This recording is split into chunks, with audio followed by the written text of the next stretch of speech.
దేవుని స్తోత్ర.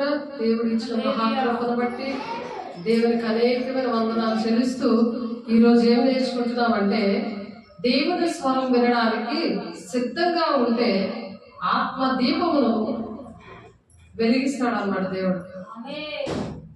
దేవుని స్వరాన్ని వినడానికి సిద్ధంగా ఉండాలి. ఆ మాటలు నేర్చుకుందాము.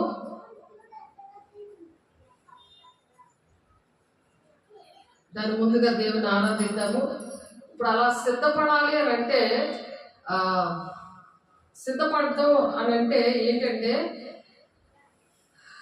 ఎప్పుడు అలాగా సిద్ధంగా ఉంటామంటే, హెబ్రీయులకు రాసిన పత్రికలో ఒక మాట ఉంది, పరిశుద్ధత లేకుండా ఎవడను దేవుడిని చూడలేడు అని చెప్పి. హెబ్రీయులు 12:14 అందరితో సమాధానం పడి ఉండాలి, మరి పరిశుద్ధత కలిగి ఉండటకు ప్రయత్నించాలి. ఎప్పుడు మనం పరిశుద్ధంగా ఉండడానికి ప్రయత్నించాలి. కాబట్టి మనం పరిశుద్ధంగా ఉంటేనే దేవుడు మాట్లాడతాడు అన్నమాట. అందుకే దేవుడు మాట్లాడాలంటే ఈ విధంగా సిద్ధపడాలి. దేవుని స్వరం వినడానికి అందరితో సమాధానం ఉండాలి, పరిశుద్ధంగా ఉండాలి. పరిశుద్ధంగా ఉండాలంటే రోజు వేసే శరీర రక్తము తీసుకోవాలి. అపోస్తలుల 2:42 ప్రకారము ప్రార్థనందు సహవాసమందు రొట్టె విరుచుటందు ఎడతెక్కకుంటే రోజు కూడా కృపా సింహాసనం దగ్గర తను తాను విమర్శించుకుంటూ వేసే శరీర రక్తము తీసుకున్నప్పుడు ఆ పరిశుద్ధత ఏం చేస్తుంది? దేవుని స్వరము వినడానికి సహాయం చేస్తుంది. అప్పుడు దాని ముందుగా దేవుని స్తుతిద్దాము, ఆరాధిద్దాము.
మహిమ కలుగును గాక. ఆమేన్. హల్లెలూయా.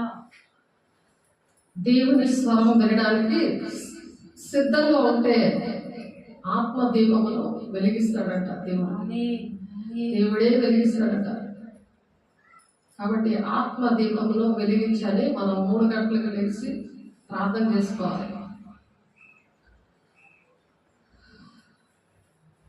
కాబట్టి అప్పుడు ఎప్పుడైతే మనం ప్రార్థన చేస్తామో అలాగ దేవుని స్తుత్యాగం అనిపిస్తూ దేవుడు ఆ పక్షిరాజు యవ్వనం ఇస్తాడు. ఆ 3 గంటలు వేసిన రోజంతా ఇంట్లోని బయట చక్కగా పని చేయడానికి, దేవుడి పని చేయడానికి, దేశం కోసం అనేకమైన కుటుంబాలు పాడైపోతున్నాయి, దేశం అంతా పాడైపోతుంది, యుద్ధాలు, కలహాలు, ఇటువంటివన్నీ కూడా దేవుడు మనకు బాధ్యత అప్పచెప్పారు. ఆ టైంలో ప్రార్థన చేయడం. అందుకు దేవుడు మన కోసం తన రక్తాన్ని దారపోసాడు. ఎందుకంటే కారణం అదే, ఆ రక్తం ద్వారా మనల్ని కొనుక్కున్నాడు. ప్రకటన 5వ అధ్యాయము 9-10 వచనాలు. కాబట్టి ఇక్కడ ఇర్మియా గారు ప్రవచిస్తున్నారు ఏంటంటే, సైనికులకు అధిపతి యెహోవా ఇలా సెలవిచ్చుచున్నాడు, ద్రాక్ష ఫలమును ఏరుకొనున్నట్లు మనుషులు ఏమీ మిగలకుండా ఇశ్రాయేలు శేషమును ఏరుదురు. ద్రాక్ష పళ్ళు ఏ విధంగా అయితే ఏరుకుంటారో అలాగా ఇశ్రాయేలు శేషమును ఏరుదురు అంటున్నారు. అలా ఏరేస్తాడంటే ఇశ్రాయేలు ప్రజలు శేషము అంటే వినలేని విషయాలు వినరు కదా, దేవుని మాటలు వినరు. దేవుని మాటలు వినలేనప్పుడు దేవుడు ఏం చెప్తున్నారు, ఆయన కోసం ప్రాణం పెట్టారు కాబట్టి ఆయన కోసం జీవించాలి. ఒక సమర్పణతో మరి పరిశుద్ధంగా ఉండి దేవుణ్ణి వెతకాలి. పరిశుద్ధత లేకుండా దేవుణ్ణి చూడడం అసాధ్యమని మరి హెబ్రీ పత్రికలో ఇప్పుడు చదువుకున్నాం. హెబ్రీలు రాసిన పత్రిక 12-14 వచనంలో మన అందరితో సమాధానంగా ఉండాలి, పరిశుద్ధత మరి కలిగి మనం ఉండాలి. ఆ పరిశుద్ధత మనం కాపాడుకోవాలన్నమాట. మనం పరిశుద్ధంగా ఉన్నప్పుడు దేవుడు మనతో మాట్లాడడం స్టార్ట్ చేస్తారు. ఎందుకంటే యెషయా 59:1 ఉంటుంది కదా, 1-2 రక్షింపక నేరకై ఉండినట్లు యెహోవా హస్తము కూర్చకాలేదు, విననేరకై ఉండినట్లు ఆయన చెవులు మందము కాలేదు, కానీ నీకును నాకును దోషమనే గోడ అడ్డంగా వచ్చింది అంటున్నాడు. ఇప్పుడు అలా అడ్డంగా వస్తే మరి దేవుని స్వరం ఎలా వింటాం? మనుషులు ఒక పూట మాట్లాడకపోతే ఉండలేరు, ఎందుకంటే అలా వాడుకుంటారు. మనుషులు ఏంటంటే మనల్ని వాడుకుంటాడు, కానీ మనము దేవుడి విషయంలో మనం వాడబడాలి. దేవుడు బిడ్డలుగా మనం వాడబడాలి. మనుషులకు వాడబడితే ఈ విషయాలు వాళ్ళకి అర్థమవుతుంది. మనిషి ఆత్మ ఉన్న వాళ్ళకి అర్థమవుతుంది. ఎవరికి అర్థమవుతుంది? మనిషి ఆత్మ ఉన్న వాళ్ళకి అర్థమవుతుంది. వాళ్ళకి మనుషుల సంగతులే అర్థమవుతాయి అని 1 కొరింథీ 2వ అధ్యాయంలో 9వ వచనం కింద వచనాల్లో ఉంటుంది. మనుష్యాత్మ, దేవుని ఆత్మ, అపవిత్రాత్మ, మరి బ్రహ్మపత్యాత్మ 1 యోహాను 4వ అధ్యాయంలో ఉంటుంది. బ్రహ్మపత్యాత్మ దేవుడు ప్రాణం పెట్టాడు అనే విషయాలు వాళ్ళకి అర్థం కాదు.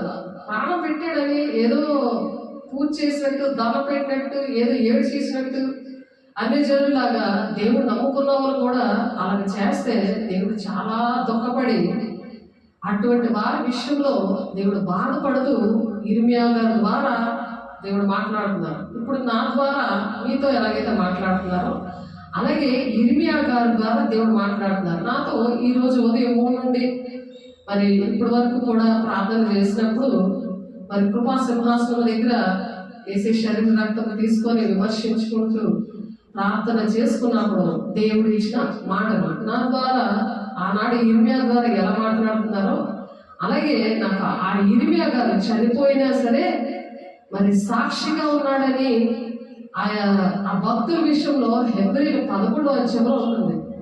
మనం చనిపోయినా సరే నీతిమంతులు జ్ఞాపకం చేసుకోవాలనే వాక్యం ఉంది కదా, అలా సాక్షిగా ఉండాలి అని మరి హేబెల్ విషయంలో హెబ్రీ 11:14లో చనిపోయినా సరే ఆయన ఒక సాక్షిగా ఉన్నాడు.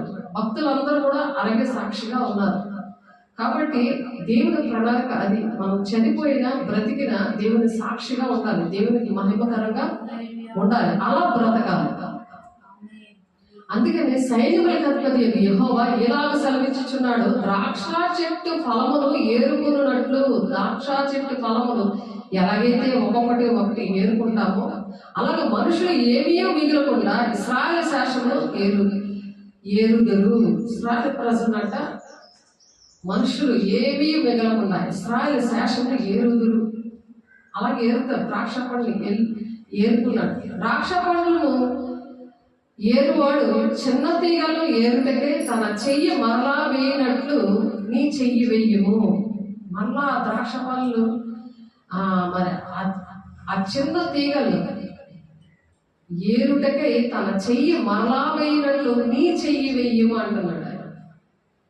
అలాగా మన చెయ్యి వెయ్యాలి. ఎలాగే వెయ్యాలి? దేవుని ప్రార్థన ద్వారా. ఎందుకంటే ఇశ్రాయేలు ప్రజలు మాట వినలేదు కాబట్టి ఇర్మియా గారితో చెప్తున్నాడు, నీ చెయ్యి వెయ్యు, నువ్వు వాళ్ళ కోసం ప్రార్థన చెయ్యు. అలా చేయకపోతే ఎలా ఉంటుంది? విందులని నేను ఎవరితో మాట్లాడేది నువ్వు చెయ్యలేకపోతే, అంటే నువ్వు ప్రార్థన చేయకపోతే ఆ శాసాన్ని నువ్వు ఏరు. వాళ్ళకి నువ్వు వాళ్ళ కోసం ప్రార్థన అంటే తిరుగుబాటు చేసేవారు, దేవుని మాటలు అర్థం కాలేని వారు, తండ్రి చిత్తం ఏంటో తెలియలేని వాళ్ళు, చనిపోతే ఎక్కడికి వెళ్తామో యుగయుగాలు దేవునితో ఉంటామని జ్ఞానం లేని వారు, అంటే మనుష్యాత్మ, లౌకికాత్మ, అపవిత్రాత్మ, ఒక బ్రహ్మచాత్మ ఉన్న వాళ్ళు ఏం చేస్తారంటే మనుషుల సంగతులే వాళ్ళు చూస్తూ ఉంటారు. సెల్ ఫోన్లో, టీవీలో, ఇరుగు పొరుగు ఇవే మాటలు. నాకు టైం లేదు చర్చికి రావడానికి, నాకు పనులు ఉన్నాయి ప్రార్థనలో కూర్చోడానికి, ఉదయం లేగడానికి. ఉదయం లేకపోతే తర్వాత 6 గంటలు లేచినా ప్రార్థన కూర్చోరు. వెంటనే న్యూస్ పేపర్ లేకపోతే సెల్ ఫోన్లో ఎవడు చచ్చిపోయాడు, ఎవడు బతుకున్నాడు, ఇవే మళ్ళీ ఇంకా ఎవరు పరిస్థితులు ఎలా ఉన్నాయి, దేశం ఎలా పాడైపోతుందో, ఇంకా ఆ కలహాలన్నీ ఆ యుద్ధాలన్నీ మానేయా లేదా, ఎవరిని పొడుచుకుంటున్నారు, ఇవన్నీ చూసుకునేది ఏంటంటే మనుష్యాత్మ అనమాట, లౌకికాత్మ. లోకమంతా ఏటైపోతుంది అని అలా చూసుకుంటుంటారు. దేవునాత్మ ఏంటెదుగుతుంది?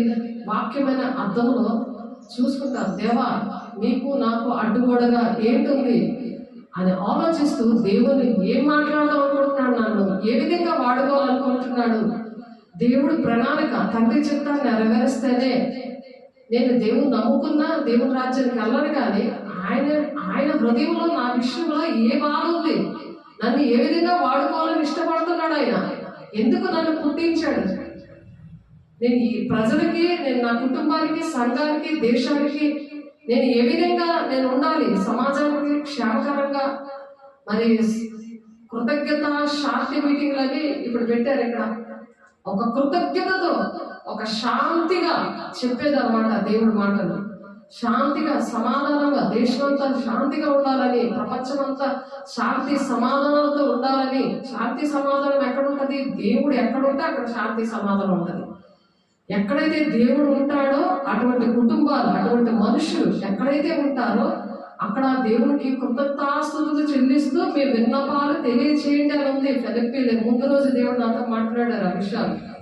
ఫిలిప్పీలు 4:6-7 అప్పుడు నీ ఆలోచనకి, నీ తలంపులకి నేను కాపుదల నుంచి నడిపిస్తాను. లేకపోతే ఆలోచనలు ఎలా ఉంటాయి? సాతాను బుర్ర వచ్చేస్తుంది వాళ్ళకి.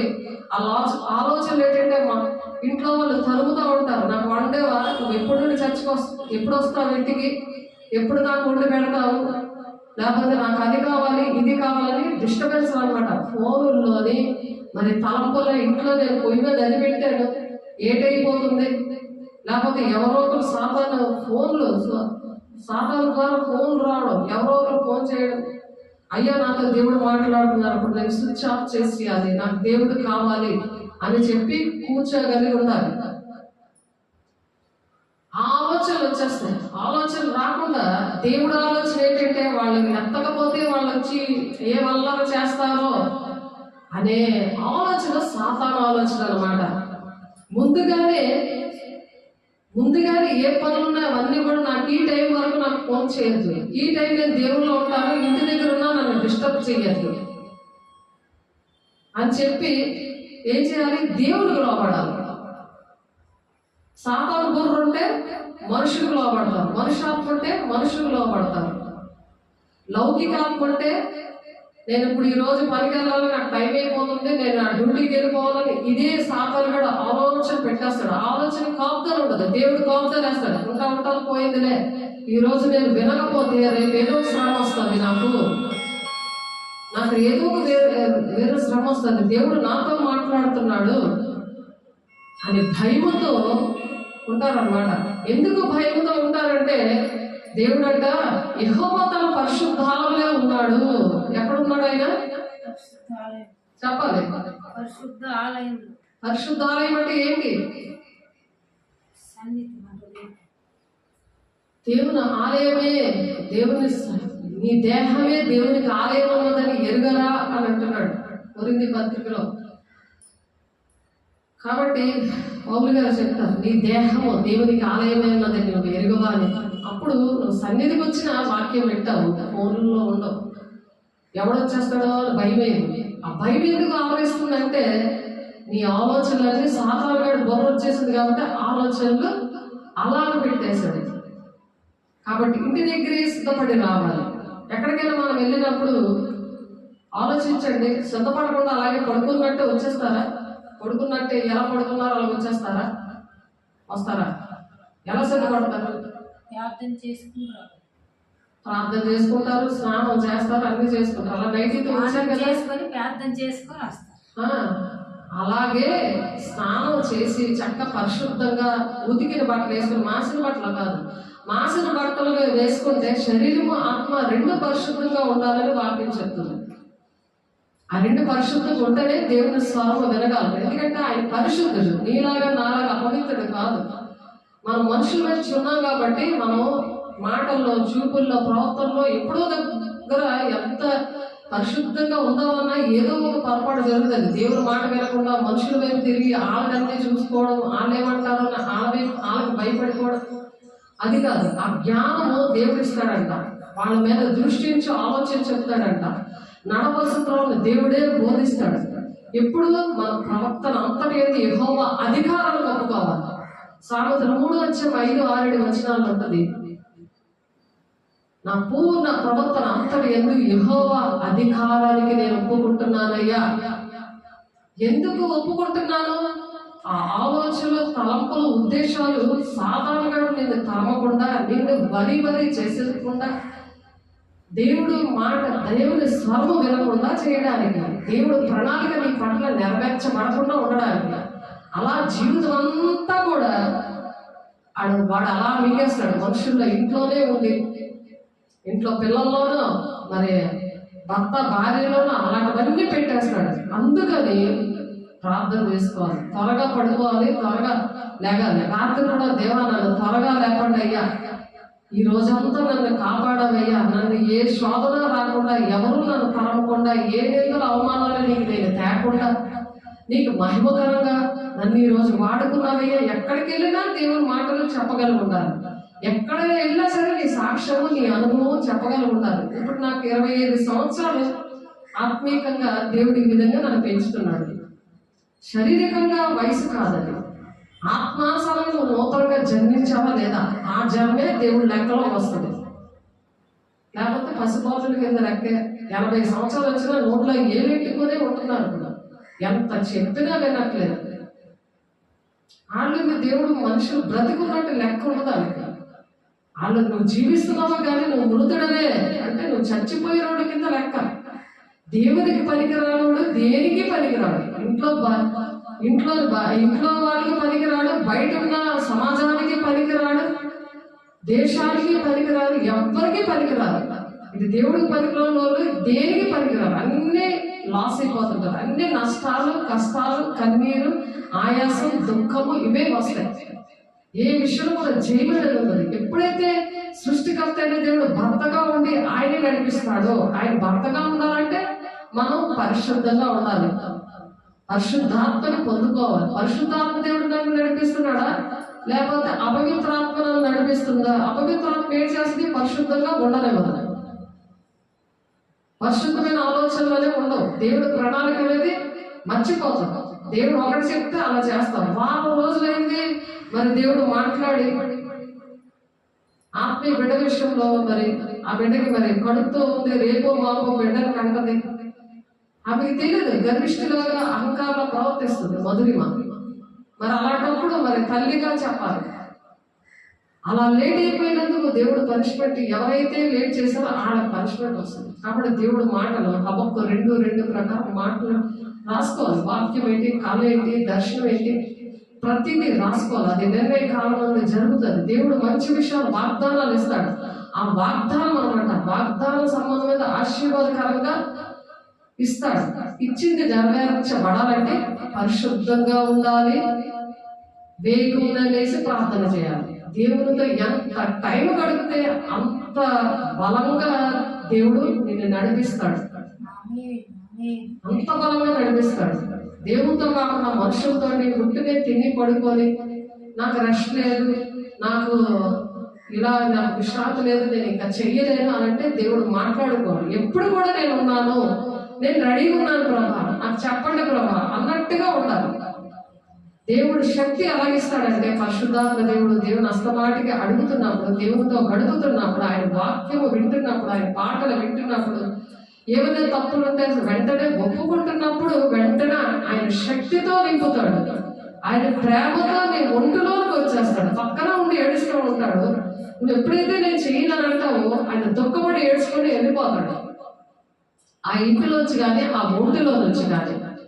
అలాగా మన దేహమే దేవునికి ఆలయమే ఉంది. నీ కన్ను తేడా ఉంటే నీ శరీరం అంతా వెలుగుమయమే ఉంటుంది. ఏంటి చూస్తున్నావు, ఏది వింటున్నావు, దాన్ని బట్టి దేవుడి దగ్గర ఉంటే, చీకట్లో ఉంటే నీ వెలుగు ఆ చీకట్లో ప్రకాశింపచేయాలి. అంతేగాని ఆ చీకట్లో నువ్వు కూడా కలిసిపోయి ఆళ్ళతో పాటు పడుకొని ఉండడం కాదు. నీ వెలుగు ఎలా ఉండాలంటే అక్కడ ఏ పాపంలో పక్కన మనుషులున్నా నీ వెలుగు వెళ్ళి అలా బాగు చేయగలిగి ఉండాలి.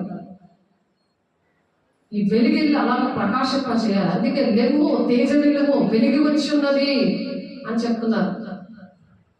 దేవుడు చెప్తున్నారు, ఎంత మందితోనే మాట్లాడారు. లెమ్ము తేజనిల్లము వెలిగి వచ్చింది అంటే అలా లేపుతాడు దేవుడు. తేజనిల్లు దీపం ఉంటే ఏం లాభం, దానిలో పరిశుద్ధాత్మైన ఆయిల్ లేకపోతే దిద్దుబాటు, ఎప్పుడైతే దిద్దుబాటు చేస్తావో వెంటనే పరిశుద్ధాత్మ దేవుడు అలా ఆపరించి వెలుగుగా మాట్లాడుకుంటాడు. మాట్లాడినప్పుడు వాళ్ళు చర్చికి వచ్చినప్పుడు, వాళ్ళు ప్రార్థన చేసినప్పుడు కొన్ని వరాలతో దేవుడు నింపుతాడు, దేవుని యొక్క మహిమతో నింపుతాడు. అప్పుడు వాక్యం ద్వారా సూటిగా మాట్లాడుతుంది.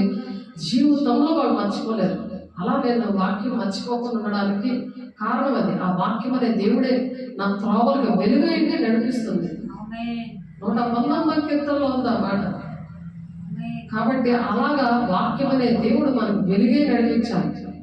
ఆ చీకటి సంబంధంలో ఉండి చీకటి సంబంధానికి మనం వాళ్ళకి ఏగిపిస్తే చీల్చేస్తాను, తప్పించినోడు అవడో ఉన్నాడు అని చెప్పి 50 కీర్తన 17వ వచనంలో ఆ లాస్ట్ వచనంలో ఉంటుంది. దిద్దుబాటు అసహించుకుంటే, అలాంటి వాళ్ళతో ఏకీపిస్తే, అవన్నీ కూడా 17వ వచనంలో మీరు లాస్ట్ వచనం వరకు చదివితే అక్కడ ఉంటాయి. చీల్చేస్తాడంటే మరి తప్పించడం ఉండడంట. ఎందుకంటే దేవుడు అన్నీ నేర్పించాక అలా సోమరపోతులాగా నిద్రపోతులాగా నేను ఇంకా ఇది చేశాను ఇది సాల్లే అనుకుని ఉండడం కాదు. మనం చనిపోయే వరకు కూడా దేవుడు విశ్రాంతి లేకుండా చేయమన్నాడు. అనేకమైన శ్రమల గుండా మనం వెళ్తామంట పరలోక రాజ్యానికి. ఎందుకంటే ఇది ఇరుకు మార్గం. అలా శ్రమల గుండా వెళ్తాం. ఆ శ్రమ మనకేం అనిపించదు. ఎందుకంటే పరిశుద్ధాత్మ దేవుడు ఒంటిలో ఉంటాడు కాబట్టి ఆయన శక్తిస్తాడు, ఆయన బలమిస్తాడు. ఎలా మాట్లాడాలో అది కూడా నేర్పిస్తాడు. అలా మాట్లాడాడో నేర్పిస్తాడు కాబట్టి దేవుడు ఆ విషయంలో దేవుడు ఎంతో కృప చూపిస్తాడు. ఎలా మాట్లాడాలి, ఎలా రావాలి, ఎలా చేయాలి, ఎలా మనము జీవించాలి అనే విషయాలు. కాబట్టి ఎవడును తరమకుండానే దుష్టుడు వెళ్ళిపోతాడట. ఎప్పుడైతే ఆ దుష్టాత్మ ఉంటుందో దేవుని మాట కనుక దెయ్యం మాట వినిపో నుండి జీవితాలు పాడు చేసుకుంటారు. ఎవరు పాడు చేసుకుంటారు? దేవుడు మాట్లాడకండి. ఎవడో తరమకుండానే దుష్టుడు వెళ్ళిపోతాడట. నువ్వేం చింతపడకు. ఎవడో తరమకుండానే ఎందుకు మాట్లాడుతున్నాడు దేవుడు? సామెతలు 28:1 ఎవడనూ తరమకుండానే దుష్టుడు పారిపోవును, నీతిమంతులు సింహంలో ధైర్యం ఉంటారట. మనమేం బాధపడక్కర్లేదు. దేవుడు ఒక ఆశీర్వాదకరంగా ఉండేలాగా మరి నేను బాప్తిసం ఇచ్చినందుకు మరి తప్పు చేసిన దేవుడు నిలబెట్టి ఒక గౌరవమైన జీవితం ఇస్తాను అంటే సాధారణంగా అదొద్దు, నువ్వు అడుక్కొని దానిలాగే ఉండాలి అని వాడు అడ్డం పడిపోతున్నాడు. అడ్డం పడిపోయినప్పుడు ప్రార్థన చేయాలి. ప్రార్థన చేసినప్పుడు ఆ రాతి గుండెని ఏం చేస్తాడు దేవుడు? మాంసపు గుండెగా చేస్తాడు. ఆ మాంసపు గుండెగా చేసినప్పుడు రాతి గుండెకి ఏంటంటే తిరుగుబాటు చేసే హృదయం అనమాట. రాతి గుండె ఏం చేస్తుంది? రాతి మీద కొడితే ఏదైనా అవుతుందా? రాతిని కొడితే ఏంటంటే అదేమైనా మాట్లాడుతుందా? కఠినమైన గుండె ఏమైనా మాట్లాడుతుందా? ప్రేమ ఏమైనా దానిలో ఉంటుందా? ప్రేమ లేని వాడు దేవుని సంబంధి కాడు అని ఉంది. ఆ దేవుని సంబంధం కాడు, దెయ్యం సంబంధం అన్నమాట ప్రేమ లేని వాడు. ఇప్పుడు దేవుడు ఎందుకు మన కోసం ప్రాణం పెట్టాడు? ఎవరైనా పెట్టారా? ప్రపంచం అంతట్లో ఎవరైనా పెట్టారా? ఎవరు పెట్టలేదు. అది కూడా ఎవరైనా పరిశుద్ధంగా జన్మించారా? తెలుసా నీకు? మరి తెలియడానికి మరి దేవుడి సన్నిధికి రమ్మని ఉంటున్నాను. తెలుసుకోవాలి. దేవుడు నీ కోసం ప్రాణం పెట్టినంతగా ప్రేమించాడు, అందుకే ఈ రోజు ఇలా ఉన్నావు. అలాంటి సేవకురాల దగ్గర నువ్వు బాప్తిసం తీసుకున్నావు కాబట్టి నువ్వు అలా ఉన్నావు. నువ్వు తప్పు చేసినా సరే నీ జీవితం అలా ఉందంటే కారణం ఏంటి? పరిశుద్ధంగా ఏసి ఎలాగైతే పరిశుద్ధంగా ఉన్నదో అలా మనం పరిశుద్ధంగా ఉండి బాప్తిసం ఇవ్వాలి. 3 మంది ఇస్తున్నారు బాప్తిసం, కానీ దేవుడు మన కోసం ప్రాణం పెట్టాడు. మనం కూడా పరిశుద్ధంగా ఉంటే దేవుని స్వరం వింటామనే విషయం తెలియదు. అసలు దేవుడు మాట్లాడతాడనే తెలియదు. ఏదో అన్ని జనులకు ఏదో ముక్కేసుకొని వెళ్ళిపోతున్నారే తప్ప అన్ని జనులకి మనకి తేడా ఉంది కదా. మన దేవుడు మాట్లాడే దేవుడు. రోజు కళల ద్వారా మాట్లాడతాడు. యోబు 33:14 ఉంది, కళల్లో దేవుడు నీతో మాట్లాడతాడని.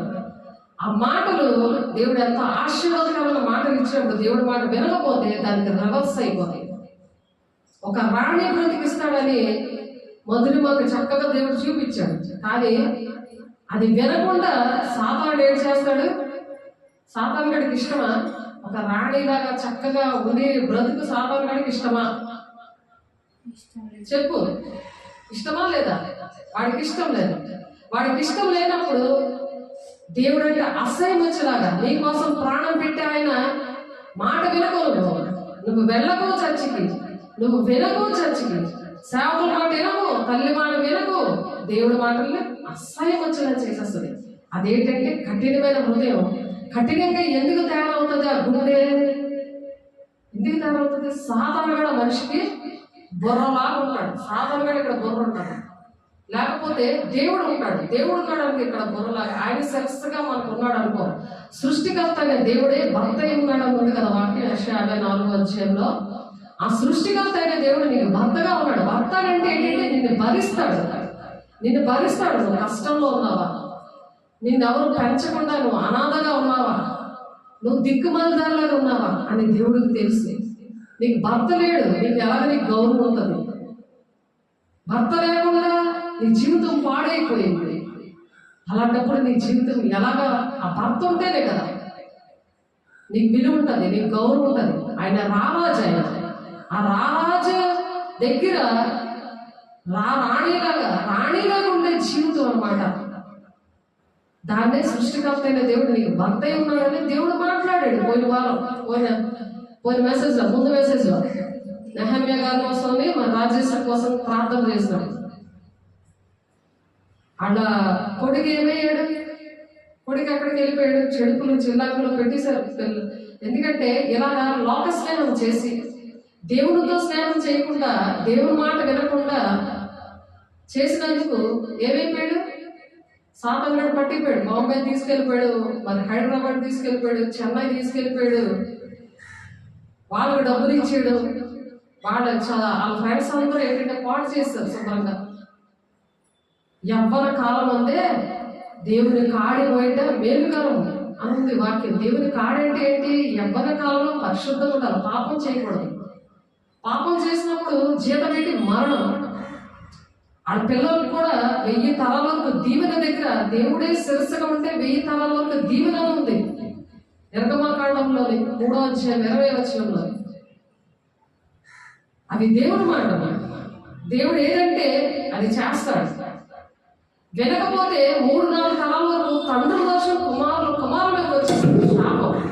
శాపం పాపం ఎందుకు వస్తుంది? తల్లిదండ్రులు కరెక్ట్గా లేకపోతే పిల్లల మీద కేలుబడి చేసేస్తుంది, పిల్లల మీదకి వచ్చేస్తుంది. అది అందుకే తల్లిదండ్రుల పాపాలు పిల్లలు ఒడిలో పోస్తున్నాను అంటే 32:18. అలా ఉండకూడదు. అలా ఉండాలి అంటే దేవుడు ఏంటి చెప్తున్నారు? పరిశుద్ధంగా ఉండాలి. హృదయం మనసు పరిశుద్ధంగా ఉండాలి. అందుకు బాప్తీసం ఇస్తారు. బాప్తీసంలో పాపాలన్నీ దేవుడు కడిగేస్తాడు. రోజు కూడా వేసే శరీర రక్తము ఎందుకు తీసుకుంటారంటే ఆ పాపం రోజు కడుక్కోవాలి. లేకపోతే 4 రోజులు తీసుకోమని ఎక్కడా లేదు. కానీ ఒకప్పుడు నేను అలా 4 రోజులు తీసుకొని నా జీవితం కూడా మరి దేవుడు జీవితంలో లేదు. 40 రోజులు ఉపవాసం ఉన్నా, ఒకరోజు శుక్రవారం కూడా ఉపవాసం ఉండి ప్రార్థన చేసిన, ఇల్లు స్కూలు చర్చి తప్ప నాకు ఏమీ తెలియదు. దేవుడు అంటే ఇష్టం, కానీ ఏం లాభం? దేవుడు మాట్లాడే అనుభవం లేదు. యోబు 33:14 ఉంది, దేవుడు కళల ద్వారా మాట్లాడతాడు అని. అలా మాట్లాడినప్పుడు హబక్కు 2వ అధ్యాయం 2వ వచనంలో రాసుకోవాలని ఉంది. ఎందుకంటే తప్పక నెరవేరుతుంది. ఇప్పుడు దేవుడు రాణి లాంటి జీవితం ఇస్తానని చెప్పినప్పుడు అలాగ సాధారణ బుర్రతోటి నువ్వు సాధారణ పనులు చేయకుండా దేవుడికి ఇష్టమైన పనులు చేయాలి. అప్పుడు అవుతుంది అది రాణి లాంటి బతుకు. లేకపోతే అడుక్కొని బతుకు వస్తుంది. ఆ పాపము ఏలుబడి చేస్తుంది. ఎందుకంటే పాపం మూలంగా కడుతున్నావు కదా. అందుకని ఆ పాపం 3-4 తరాలకు తండ్రి దోషం కుమారుల మీదకి వచ్చేస్తుందని 3-4 దిక్కులు ఉందని నేను చాలాసార్లు చదివి చెప్పాను. ఇప్పుడు టైం లేదు నాకు. నేను కరెక్ట్గా ఈ టైంలో ఇంకో దగ్గర ప్రేయర్కి వెళ్ళిపోవాలి. నీకోసం లేట్ చేయడం అయింది. ఎందుకంటే నేను చెప్పకపోతే నాకు యోగం 3:1 ఉంది, మరీ కఠినమైన తీర్పు ఉంటుంది నాకు. సాతాను ఏం చేస్తుందంటే చర్చికి రానియకుండా నువ్వు వెళ్ళకు అని నీకు నిద్ర పెడుతుంది. నీకు ఫోన్ ఉందంటే అవే నన్ను కట్ చేస్తావు. నీకోసం ప్రేమగా మాట్లాడుతుంటే దేవుడే నీతో మాట్లాడుతున్నాడు, నేను కాదు. నీకు ఇష్టం ఉండదు. అమ్మ చెప్తుంటే అమ్మ మీద రంకెలేసేసిలాగా నీలో దెయ్యం ఉండి నువ్వు ఎగిరిపోయేలాగా చేస్తుంటుంది. ఎందుకంటే నీ పిల్లలు బాగుపడటం ఇష్టం లేదు. వాడికి దెయ్యం గుణాలతో పుడతాడు, దెయ్యం రూపంలో పుడతాడు. అప్పుడు నువ్వు ఎలాగా ఏడుస్తావు అప్పుడు అర్థం అవుతుంది. అప్పుడు దేవుడు చెప్తాడు, సేవకులు చెప్తారు, అమ్మ చెప్తుంది ఏంటంటే నువ్వు మాట వినలేదు కాబట్టి ఇదిగో దానికి రివర్స్ అయింది. నిన్ను రాణిలాగా నీకు మంచి అందమైన బిడ్డ, అందంగా నువ్వు తయారై చక్కగా ఒక యువరాణిలాగా ఉండే పరిస్థితులు దేవుడు నీకు ఇస్తే, నీకు చూపిస్తే నువ్వు అప్పటి నుండి పరిశుద్ధంగా ఉండి నీ బిడ్డ కోసం ప్రార్థన చేయాలి. వాడు ఇంకా ఎప్పుడు నేను ఏడిపించాడు. లేకపోతే జీవితాంతం కూడా ఆ పిల్లలు కొడుతుంది ఏటనే. ఎందుకంటే ఆ నాన్న ఎలాగైతే ఉన్నాడో అలాంటి గుణాలు వచ్చేస్తాయి. తల్లిగారు చాలా పరిశుద్ధంగా ఉన్నప్పుడు దేవుడు మాట్లాడతాడు. మా ప్రార్థన మేము ఎంత ఏడ్చినా, మేము ఏడ్చినందుకు సంఘ ప్రార్థన ఎంత బలంగా ఉందంటే అలా ఏడ్చినందుకు నీకు దేవుడు అలా మాట్లాడాడు. నువ్వు ఏడకుండా ఏమీ లేని ఆకంటే ఎగిరెగిరి పడినట్టు గర్విష్ఠులాగా తిరుగుతూ ఉంటే దేవుడు ఊరుకోడు. ఎంత ఎంత దేవుడు ప్రేమించి అలా రాణి బ్రతికిస్తానంటే అది అర్థం కాలేదు నాకు అని. అంతా జరిగిపోయాక ఆకులు పట్టుకున్నారంటారు కదా, చేతులు కాలేక ఆకులు పట్టుకున్నారంటారు కదా. అలా పట్టుకుంటే ఏం లాభం? అది నెరవేర్పు అయిపోద్దని. నెరవేర్చుకోవడం అంటే ఏంటి? అలా రాణి బ్రతుకు అనేది నెరవేర్చబడాలి. అలాగ నెరవేర్చబడాలి అంటే పరిశుద్ధంగా ఉండాలి, దేవునికి ఇష్టంగా బ్రతకాలి. బ్రతకాలొద్దా? అలా జరగాలనుందా లేదా చెప్పు. అలాంటి జీవితం కావాలంటే పరిశుద్ధంగా ఉండాలి. అది రోజు ఇక్కడ చర్చ్ తెరిచే ఉంటుంది కాబట్టి అలాంటి విషయాలు ఫోన్లోని చర్చిలోని నేర్చుకోవాలి. అలా ఇంటి దగ్గర కూడా ప్రార్థన చేసుకోవాలి. అలా ఇంటి దగ్గర ఎక్కడో సరే దేవుడు చూస్తూ ఉంటాడని ఉంది. 139 కీర్తన 1, 2, 3 వచనాల్లో నువ్వు కూర్చోవడం చూస్తాడు, నువ్వు పడుకోవడం చూస్తాడు, నువ్వు ఎక్కడికి వెళ్ళి ఆయన చూస్తూ ఉంటాడు. ఎందుకంటే ఆయన వల్లే కదా నీకు సృష్టికర్త అనే దేవుడు. నీకు భర్తే ఉన్నాడు, నీకు బిడ్డలు కావాలన్నా, నీకు నీ భర్త రావాలన్నా, లేకపోతే నీకు ఇల్లు కట్టబడాలన్నా, నీ జీవితం అంతా కూడా ఒక యువరాణి బ్రతుకు రావాలన్నా ఎవరు చేయాలి? యేసయ్య చేయాలి. ఆయన ఒక్కడే ప్రాణం పెట్టాడు నీ కోసం, నా కోసం. ఎవరు ప్రాణం పెట్టలేదు. ప్రాణం పెట్టి ఎందుకు ప్రాణం పెట్టాడు? మానవాళి రక్షణ. అందరూ పాపంతోటే కంటారు పిల్లలు. మనం అందరూ పాపంతోటే కంటాం, కానీ పరిశుద్ధంగా కన్నవాడు యేసయ్య ఒక్కడే పరిశుద్ధంగా పుట్టాడు. పరిశుద్ధాత్మ శక్తి వలన గర్భం ధరించింది మరియమ్మ.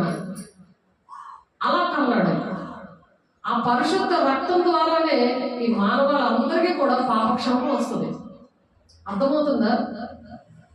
పాపక్షమాపణ, పాపానికి క్షమాపణ ఎలా వస్తుంది?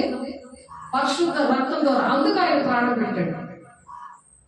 ఆయన అలా ప్రాణం పెట్టినప్పుడు ఆయన మనం తప్పు చేస్తుంటే, చేతుల ద్వారా తప్పు చేస్తే ఆ 800 మేకులు ఎవరు తప్పు చేస్తున్నారో ఆయనకి ఆ 800 మేకులు వేసినట్లు లెక్క.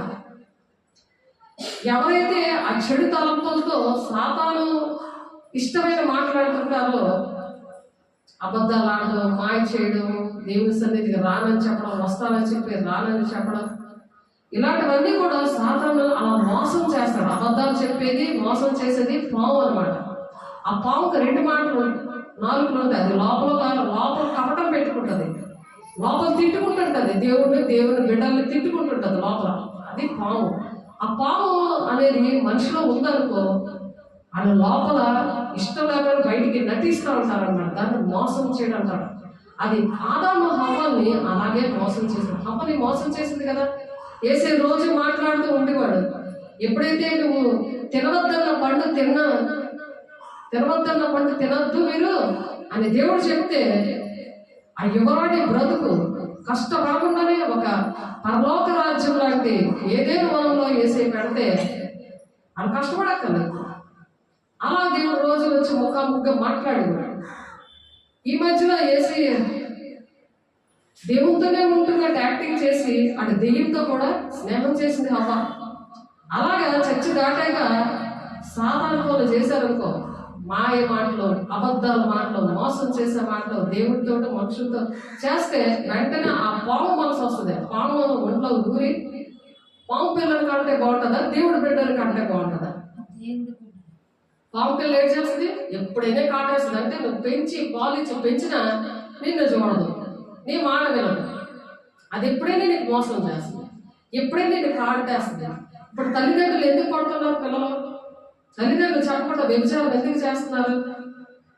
ఎందుకు ఇంకొక అమ్మాయిని పాడు చేసి పెళ్లి చేసుకోకుండా నేను పెళ్లి చేసుకోను, మా అమ్మ మాట వింటా నేను ఎందుకు అన్నాడు వాసు? ఎందుకన్నాడు? వాళ్ళ పాము ఉంది, ఆ పాము కన్నాడు వంశీ. ఎందుకన్నాడు? వాళ్ళ పాము ఉంది కాబట్టి అలా మోసం చేశాడు. మోసం చేసినప్పుడు నువ్వేం చేయాలి? నీ భక్తి ద్వారా వాడిని పరిశుద్ధపరచాలి. నీ పరిశుద్ధతను బట్టి 2 Korinథీయులు 7:14 ఉంది, భార్య పరిశుద్ధత భర్తకు వెళ్తుందట. అప్పుడు పిల్లలు అపవిత్రులుగా పుట్టకుండా పవిత్రులుగా పుడతారట. ఇప్పుడు అపవిత్రంగా ఒక పాము పిల్ల పుడితే బాగుంటుందా? పవిత్రంగా పరిశుద్ధంగా ఉండే పౌరులాగా యేసే రూపంలో యేసే గుణాలతో పుడితే బాగుంటుందా? ఆయన గుణాలతో పుడితేనే బాగుంటుంది. అలాగే కావాలమ్మా నీకు? యేసే గుణాలతో కావాలా, లేకపోతే పాము పిల్లలాగా అది ఎప్పుడో నిన్న కాటేసేసి మనం చెప్పిన మాట మనం వెళ్ళిపోతే మనం ఎంత బాధపడుతున్నామో వాళ్ళకి అప్పుడు తెలుస్తుంది. అప్పుడు వరకు తెచ్చుకుంటావు, ఇప్పుడు నుండే ప్రార్థన చేస్తావు. రాకూడదంటే ఇప్పుడు బట్టి ప్రార్థన చేస్తే దేవుడు ఇప్పుడు చేస్తే, ఇప్పుడు నుండి నువ్వు ప్రార్థన చేస్తే దేవుడు లాంటి బిడ్డ వస్తుంది. ఏది చెప్పినా వింటారు. నీకు ఒక కుడి భుజంలాగా ఉంటుంది ఆ బిడ్డ. మన పిల్లలు మన మాట వింటే మనం ఎంత సంతోషం పడిపోతాం. అలాగే దేవుడి మాటకు విన్నా దేవుడు నేను సంతోషపడిపోయి, దేవుడు సంతోషపడి ఏం చేస్తాడు? దేవుని బిడ్డలు ఇస్తాడు. నువ్వు దేవుడు సంతోషపడలేదు అనుకో, దేవునికి ఇష్టం లేని పనులు చేయలేదు అనుకో, దేవుడు సేవకులు ఉంటారు. మరి నీకు బాప్తిస్మం ఇచ్చినప్పుడు నాలో ఉండి దేవుడు చెప్తున్నాడు వినాలి, అమ్మలో ఉండి నువ్వు వినాలి. విన్నప్పుడు దేవుడు ఏం చేస్తారు? అయ్యో నా మాటలు వింటుంది కాబట్టి నేను నాలాంటి బిడ్డలు ఇస్తాను. ఆ బిడ్డకి ఏ శ్రమ లేకుండా నేను ఆ బిడ్డ పెద్దకి కూడా అందరికి మంచి పేరు తెస్తాడు. తల్లికి తండ్రికి మంచి పేరు తెస్తాడు. అలాంటి బిడ్డను నేను ఇస్తాను. ఎందుకంటే ఎవరు పుడతారో ముందే చూపించాడు దేవుడు. మరి వాడు భర్త పట్టించుకోకపోతే వాడి కోసం ప్రార్థన చేసినప్పుడు దేవుడు ఒక సెటిల్మెంట్ చేశాడు. మరి గర్భఫలాన్ని దీవించడానికి ఇష్టపడుతున్నాడు. పోనీ గర్భఫలం కూడా చక్కగా ఈజీ డెలివరీ రావాలని ప్రార్థన చేస్తున్నాము. నాకు అవ్వదు అని అంటే నీకు అవ్వదు. నువ్వు నమ్మితేనే సూచక్రియలుగా అవుతాయి. నాకు ఆపరేషన్ ఉంటుంది, నేను పొట్టిగా ఉన్నాను, నేను చిన్న వయసు అని అంటే అది మనుషులు అంటారు. నీకు మనుషు ఆత్మ ఉందా, దేవుని ఆత్మ ఉందా, సాతాను ఆత్మ ఉందా? దేవుని ఆత్మ ఏం చేస్తుందంటే నాకు అవుతుంది, నాకు దేవుడు చెప్తున్నారు కాబట్టి నాకు ఈజీ డెలివరీ అవుతుంది, నేను దేవుని మాట వింటే నాకు ఈజీ డెలివరీ అవుతుంది. వచ్చిన బిడ్డ కూడా దేవుని బిడ్డలా ఉండి నాకు ఈ గ్రామానికి నా కుటుంబానికి ఒక మంచి పేరు తెచ్చే బిడ్డని దేవుడు ఇస్తున్నాడు అని నమ్మాలి. నమ్మకం ఎలా వస్తుంది? దేవుడు పనులు చేస్తా వస్తుంది నమ్మకం. దేవుని మాటలు వింటే నమ్మకం కుదురుతుంది. చేసిన తప్పులన్నీ కూడా దేవుని దగ్గర చేతులైతే ప్రమాణం చేసి, దేవా నేను చేయలేక మీద నీ గాయాలు రేపను, నేను బాధ పెట్టను, నేను బాహాటకు నేను సిలువేయను, అనుక్షణము నేను నీకు సిలువేయను. ఒకసారి ఆయన ప్రాణం పెట్టాడు. ఆయన రోజు ప్రాణం పెట్టేలా రోజు ఆయన గాయాలు రేపుతా కూర్చుంటారా? అలా రేపుతా కూర్చుంటే మనకు మంచి జరుగుతుందా? దేవుడు ఒక రాణి లాంటి బతికిస్తానన్నాడు. చక్క బిడ్డ తల్లి మంచి ఇల్లు అన్ని ఇచ్చినట్టు చూపించాడు దేవుడు. మరి ఆ జీవితం కావాలంటే దేవుడు బాధపడితే వస్తుందా అలాంటి జీవితం? ఆయన సంతోషపడితే వస్తుందా? సంతోషం పెడితే వస్తుంది. అది 1 యోహాను 3:21 ఉంది. ఆయనకి ఇష్టమైనవి చేసి కదా మీరు ఏది అడిగితే అది ఇస్తానంటున్నాడు. నీకు ఈజీ డెలివరీ కావాలని మేము ప్రార్థన చేస్తున్నాము, నీకు ఇష్టం లేదు, అది నాకు అవ్వదు అది ఎవరు చెప్పిస్తున్నారు? సాతాను గాడు చెప్పిస్తున్నాడు. దేవునికి అసాధ్యమని ఏది లేదు. ఎలా నీ జీవితాన్ని నిలబెట్టేశాడు? అది దానికోసం దేవా నేను ఈ టైంలో నేను ఎక్కడ ఉండవలసిందో అలాంటి ఒక గౌరవమైన బతికిచ్చో, నాకు అంత మంచి సేవకులను ఇచ్చో, అంత మంచి నాకు తల్లిని ఇచ్చో, ఆడ మాట నేను వినాలి, సంఘం మాట వినాలి. సంఘం నీ కోసం కన్నీరు కాచి ప్రార్థన చేస్తుంది. అనేక మంది నీ కోసం ప్రార్థన చేస్తున్నారు. 1 గంట నుండి మరి 3 గంటల వరకు 5 వరకు నేను ప్రార్థన చేయడం జరిగింది నీకోసం. మరి ఈ రోజు 3 నుంచి 6 వరకు ఇప్పటి వరకు ప్రార్థన చేయడం జరిగింది. ఆ మాటలు దేవుడి మాటలు చెప్తున్నప్పుడు వినాలి కదా. వినాలేకపోతే దేవుడు ఇక్కడ ఏం మాట్లాడుతున్నారంటే ఇర్మియా గారి ద్వారా 10వ వచనంలో విందులని నేను ఎవరితో మాట్లాడేదను? ఎవరితో మాట్లాడాలి? వినాలని. ఎవరితో మాట్లాడేదని, ఎవరికి సాక్ష్యం ఇచ్చేదను? వారు వినుటకు తమ మనసు సిద్ధపరచుకున్నారు కనుక వినలేకపోతున్నారట. ఆ మనసు సిద్ధంగా లేదు. సాతాను అంతా ఆక్యుపై చేస్తుంది. చీకటి, కఠినమైన హృదయం, రాయిలాంటి హృదయం, చాలా బండలా ఉన్నాడు. ఆ మనిషికి ఎంత చెప్పినా వినరు. ఆయన ఎంత దేవుడు మాట్లాడినా వినట్లేదు అని అంటే ఏంటి? సాతాను హృదయం ఎలా ఉంటుంది? గట్టిగా ఉంటుంది. దేవుడు మాటల వినదు. అలాంటప్పుడు దేవుడు చెప్తుంటే ఆ స్వరం వెళ్ళారు. దేవుడు మనుషులు నీ కోసం ప్రార్థన చేసి కన్నీరు కాచి ఉపవాసం ఉంటే, మరి రైటే ఉపవాసం ఉంటారు. ఉపవాసం ఉంటే ప్రార్థన చేస్తే మీరు బాగుండాలని, దేశం బాగుండాలని, ఏ బిడ్డ కూడా దేవుని రాజ్యానికి వెళ్ళాలి, ఆ సుఖశాంతులతో కుటుంబం చక్కగా ఉండాలంటే దేవుడు 1 రోజుల క్రితం దేవుడు ఆ మాటలు చెప్తే ఇదిగో ఈ రోజు ఇప్పుడు నేను విన్నాను ఆ మాట. అంత లేట్ చేయొచ్చా? దేవుడు మాట్లాడితే ఎంత నిర్లక్ష్యం. అది ఎవరు చేశారు? సాతాను చేశారు. ఎంత లేట్ అవుతే అలాంటి సాతాను పాము పిల్లలకి అంటది కదా ఆమె, అప్పుడు ఆడితో నేను కాపురం ఉండొచ్చు కదా, ఆడిని కూడా నేను వాడుకోవచ్చు కదా, ఆడి జీవితం కూడా పాడు చేయొచ్చు కదా అని దాని ప్లాన్. అందుకనే దేవుడు మాటలు యోగు 33:14 ఉంటుంది. కళల ద్వారా దేవుడు మాట్లాడతారు, కనిపెట్టారు అని. వాళ్ళు కనిపెట్టరు, వాళ్ళకి తెలియలేదు కాబట్టి దేవుడు ఈ రోజు మరి ప్రార్థన చేస్తే మాటలు చెప్తున్నారు. వారు వినుటకు తమ మనసు సిద్ధపరచుకోవాలి కనుక వినలేకపోయి సిద్ధంగా ఉంచుకోవాలి. రోజు వేసే శరీరార్థం ఎందుకు తీసుకుంటాము? ఏ రోజు తప్పులు ఆ రోజు ఒప్పుకుంటే పెద్ద పాపం మూట అవ్వదు. రోజు పాపం మూట నువ్వు రోజు చేసిందే చేయకూడదు. చేస్తే లేక కుక్క జీవితం అంటున్నారు. కుక్క ఏం చేస్తే కక్కిందే తినేస్తుంది, తింటది, మళ్ళీ కక్కుతుంది, మళ్ళీ అదే తింటది. దానికి ఏమైనా విలువ ఉంటుందా? ఆ జీవితం బాగుంటుందా? పందిని కడుగుతావు, దాని హృదయం మారలేదు కాబట్టి దాని పందికి ఏది ఇష్టం? బురదలోది, దల్లడం, మళ్ళీ అది ఏడు తింటది, చెత్తేటి ఎంత అసహ్యమైంది తింటది. దానికి ఏమైనా విలువ ఉంటుందా? అదేంటంటే పరిశుద్ధత లేని వాళ్ళ కోసం దేవుడు వాళ్ళకి సూచిస్తాడు. వాళ్ళకి అది కూడా కళ్ళలో పాములు కనపడతాయి, పందులు కనపడతాయి. ఎందుకంటే ఇది పంది జీవితం, పాము జీవితం అని దేవుడు అందుకే కళ్ళలో చూపిస్తుంటాడు. వాళ్ళకి తెలియదు క్షమించేది మేము ఏడుస్తుంటుంటే చక్కగా నీకు రాణి లాంటి జీవితం ఉంటుంది అని ఆ బిల్డింగ్ చూపించారు, చక్కగా బిడ్డను ఎత్తుకున్నట్టు చక్కగా చూపించారు. లేకపోతే ఆ వయసులోనే అలా పొట్టుగా ఉన్న పిల్లల తల్లికి ప్రమాదమే, బిడ్డకి ప్రమాదమే అలా డాక్టర్లు చెప్తారు. కానీ దేవుడు ఏం చెప్తాడంటే నీకోసం కన్నీరు కార్చాడు. అలా ఉపవాసం ఉన్నప్పుడు దేవుడు నీకు అటువంటి జీవితం వచ్చినందుకు దేవుడికి, మరి నీ తల్లికి, నీ ఆత్మీయ తల్లికి, నాకు ఎంత విధేయత ఉండాలి, ఎంత వాళ్ళు ప్రేమించాలి, వాళ్ళతో ఫోన్లో ఉండాలి నువ్వు. అంతేగాని సాతాను అన్ని నువ్వు ఇయర్ ఫోన్లో పెట్టుకొని వింటుంటే నీ కన్ను తేడకుంటే నీ శరీరం అంతా వెలుగుమయమై ఉంటుందంట. నీ కన్ను చెడినదైతే నీ శరీరం అంతా చీకటమయమైపోతుంది. అంటే మొత్తం బాడీ అంతా సాతానికి అంకితమైపోయి ఉంటుంది. అది వాడుకుంటుంటారు. ఎందుకంటే లోక స్నేహము దేవునితో వైరమని మీరు ఎరుగరా, దేవునికి మీరు శత్రువులు వ్యభిచారులారా అని పిలుస్తున్నాడు. వాళ్ళని లోక స్నేహం చేసిన వాళ్ళకి. యాకోబు 4:4 వ్యభిచారం అంటే ఏంటంటే ఒకరిని కన్నుతో మోహపు చూస్తే చాలు వాళ్ళతో వ్యభిచారం చేసే లెక్క.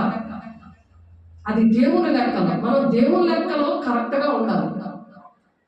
ఎందుకంటే ఇది పాపము శాపంతో కూడిన ఏరియా కాబట్టి ఇవి అది దేవుడు లెక్క తెలియక ఆ పాపంలో ఉండిపోయారు కాబట్టి వాళ్ళ కోసం ప్రార్థన చేయడానికే దేవుడు అటువంటి అనుభవాలతో, అటువంటి సాక్ష్యాలతో దేవుడు మాట్లాడుతున్నారు. ఏంటంటే ఈ గ్రామంలో మీరు పుట్టి పెరిగారు కాబట్టి మీకోసం నన్ను వైజాగ్ విజయనగరం తెచ్చాడు. నాకు ఇలాంటివన్నీ తెలియదు. నాకు అసలు ఇక్కడ దర్శనం ప్రవచనం నాకు ఎందుకు వచ్చింది? ఎక్కడ ₹1,00,000 జీతం వదులుకొని ఎవరైనా వస్తారా? కుటుంబాన్ని అంతా పక్కన పెట్టి ఎవరైనా వస్తారా? దేవుని ఆత్మ తీసుకొచ్చింది. దేవుని ఆత్మ అలా ప్రేమించడానికి మా కుటుంబం అంతా కూడా నువ్వు చేయకో, అక్కడికి వెళ్ళకో అని అన్నారు. ఆఖరి నా భర్త కూడా వెళ్ళకో అని అన్నాడు. మేము నీకు సపోర్ట్ చేయమన్నా, నువ్వు చీట్లు వేసుకో అని అంటే చీట్లు వేసుకుంటే నేను పుట్టి పెరిగింది వైజాగ్. బైబిల్ కాలేజీలో చదువుకున్నాను. అప్పుడు దేవుడు నేను పరిశుద్ధాత్మను పొందుకున్నది వైజాగ్లో. కానీ బైబిల్ కాలేజ్ కూడా దేనికి పనికిరాదు. దేవుని ఉంటేనే ఎక్కడ చదివినా అసలు బోధకుడు, లెక్చరరు అన్నీ కూడా దేవుడే. ఎందుకంటే దేవుడే భర్తగా ఉన్నాడు కదా. కాబట్టి ఆయన భర్తగా ఉన్నప్పుడు కార్యాలు ఎలా జరుగుతాయి? దేవునికి ఇష్టంగా జరుగుతాయి. ఆ కష్టము, కన్నీరు అంతా కూడా పోతారు. కాబట్టి ఆ విడుదల రావాలి అని అంటే దేవుడు ఇక్కడ మాట్లాడుతున్నారు. మనసు సిద్ధపరచుకోవాలంట. అప్పుడు ఆ మాటలు ఇష్టంగా ఉంటాయి, దాన్ని లోబడడానికి అవుతుంది. కనుక వినలేకపోయేది ఇదిగో వారు యెహోవా వాక్యమందు సంతోషం లేని వారే దాన్ని తృణీకరిస్తారు, రిజెక్ట్ చేస్తున్నారు. ఎందుకు తృణీకరిస్తున్నారు? సిద్ధపడలేదు. ఎందుకంటే ఆ శరీరం అంతా చీకటమయమా చేసేస్తున్నాడు ఈ లోక స్నేహంతో. ఇవే చెవుల్లో పెట్టుకొని ఒళ్ళంతా చీకటైపోతుంది. అందుకే యోహాను పత్రికలో ఉంటది, వెలుగు ప్రకాశిస్తుంది కానీ చీకటి గ్రహించుకున్నది అని. ఇలా తృణీకరిస్తున్నారట. ఇర్మియా గారు చెప్తారు ప్రవచనం, ఇర్మియా 6:10 ఉంది. అలా తృణీకరిస్తున్నారు, అలా రిజెక్ట్ చేస్తున్నారు దేవుణ్ణి. ఆనాడు ఇశ్రాయేల్ ప్రజలు కూడా అలాగే చేశారు. కాబట్టి ఆ ద్రాక్ష పళ్ళు లేదు, వాటి మీద చెయ్యి వేసి ప్రార్థన చేయాలి. అంటే వీళ్ళ మీద చేతులు వేసి ప్రార్థన చేయాలి. అటువంటి అభిషేకం సంపాదించుకోవడానికి వేకువనే లేసి ప్రార్థన చేసుకోవాలి. ఆ టైంలో దేవుడు మనతో మాట్లాడతారు. వాళ్ళకి ఏం చెప్పాలి, వాళ్ళ కోసం ఎలా ప్రార్థన చేయాలి, ఎలా వాక్యాలు వాళ్ళకి బోధించాలి అని. కావున నేను యెహోవా క్రోధంతో నిండి ఉన్నాను. అలా చేయకపోతే ఎలా ఉన్నాడట దేవుడు? క్రోధంతో నిండి ఉన్నాడట. ఆయన ఎలా నిండి ఉన్నాడు? క్రోధం అంటే ఏంటి? కోపం కన్నా పవర్ఫుల్ ఏంటి? క్రోధంతో నిండి ఉన్నాను. దాన్ని అణుచుకొని నేను విసిగి ఉన్నాను, విసిగిపోతున్నాడంట ఆయన. దేవుడు వింటే బాగా రోజులు ఏం చేస్తారా? విసిగిపోతున్నాడు ఆయన. ఎన్నోసార్లు చెప్పారు, ఎన్ని మేలు చేశాడు జీవితాల్లో, చాలా చేశాడు దేవుడు. విసుకున్నాడంట. దానిని అణుచుకుంటాడు. ఎందుకంటే ఈ కన్నీరు పక్కన కన్నీరు కాలుస్తున్నాడు కదా, అందుకు అణుచుకుంటున్నాడు. అణుచుకొని నేను విసిగి ఉన్నాను, తప్పకుండా వీధిలో ఉన్న పసిపిల్లల మీదను, వీధిలో ఉన్న పసిపిల్లల మీద వచ్చేస్తాడు కదా. పసిపిల్లలు వాళ్ళకేం మాట్లాడచ్చా? ఏంటి ఇప్పుడు తండ్రిని ఏడిపిస్తున్నప్పుడు, పిల్లలుగా మనం ఏడిపిస్తున్నప్పుడు అది ఎక్కడ వస్తే, మన పిల్లలు వస్తే మనకు బోర్ పనిచేస్తుంది. అప్పుడు తండ్రి బాధ ఏంటో అప్పుడు అర్థం అవుతుంది అనమాట. అందుకు దేవుడు ఏం చేస్తాడంట, ఆ కోపం అంచుకొని నేను విసిగి ఉన్నాను, ఒకడు తప్పకుండా వీధిలో ఉన్న పసిపిల్లల మీదను యవ్వనుల గుంపు మీదను దాన్ని కుమ్మరింపవలసి వచ్చాను. భార్య భర్తలను, వయసు మీరిన వారిని, వృద్ధులను పట్టుకునబడదరు. వీళ్ళందరూ పట్టుకుంటాడట. ఒకరు ఇప్పుడు కాబోదు కదా కరుణ, భార్య అమ్మ నాన్న కోసమే ఏడుస్తూ ఉంటుంది. ఎప్పుడు కూడా కొడుకు కోసమే ఏడుస్తూ ఉంటుంది. సన్నిధికి రావడానికి ఇష్టం లేదు. ఒక్కరోజు 3 రోజులు నెలకు సెలవు అయితే దేవుడు ఇచ్చాడు, ఉద్యోగం, కాల్ ఇచ్చాడు, అన్ని ఇచ్చాడు, కానీ టైం లేదు. వీళ్ళ కోసం ఏడుస్తుంటుంది. అయ్యో వీళ్ళకి నేను అన్ని వండి పెట్టాలి, చెయ్యాలి అంటే జ్వరం వచ్చేస్తుంది ఫుల్గా. శరీరానుసారమైన దుఃఖం ఏంటైంది, శరీరానుసారమైన మనసు మరణానికి దారి తీస్తుందని రోమా 8:5, 5, 6, 7 వచనాలు ఉన్నాయి. ఎందుకంటే వీళ్ళు ధర్మశాస్త్రం లోబడరు, వీళ్ళు లోబడలేరను కన్ఫర్మ్ చేస్తాడు దేవుడు. అందుకే వాళ్ళ కోసం బాధపడము. వీళ్ళకి శరీరానుసారమైన మనసు ఉంది, వీళ్ళకి ఆత్మానుసారమైన మనసు లేదు. ఆత్మానుసారం ఏంటి, మనసు ఏం చేస్తుంది, ధర్మశాస్త్రం లోబడుతుంది, దేవుడికి లోబడుతుంది. వాళ్ళు శాంతిగా ఉంటారు, వరి అవ్వరు. ఎందుకంటే దేవుడు మాట్లాడుతున్నాడు కదా, వాక్యం ద్వారా ముఖాముఖంగా మాట్లాడుతున్నాడు. వాళ్ళు వరి ఉండదు. అయ్యో పాపం వీళ్ళు వినట్లేదని బాధ ఉంటుంది. ఆ బాధ మీద ఇంకా ప్రార్థన చేస్తారు వాళ్ళు. పసిపిల్లల మీదను యవ్వనుల గుంపు మీదను దాన్ని కుమ్మరింపవలసి వచ్చాను. మరి నెహమ్యా గారి గూడెంలోని వాళ్ళకి ఇలాంటి కళలే వచ్చి ఏంటంటే ఊర్లో కొట్టుకుంటున్నారట. ఏంటో పిచ్చి పిచ్చి కళలు వస్తున్నాయని అంటారు.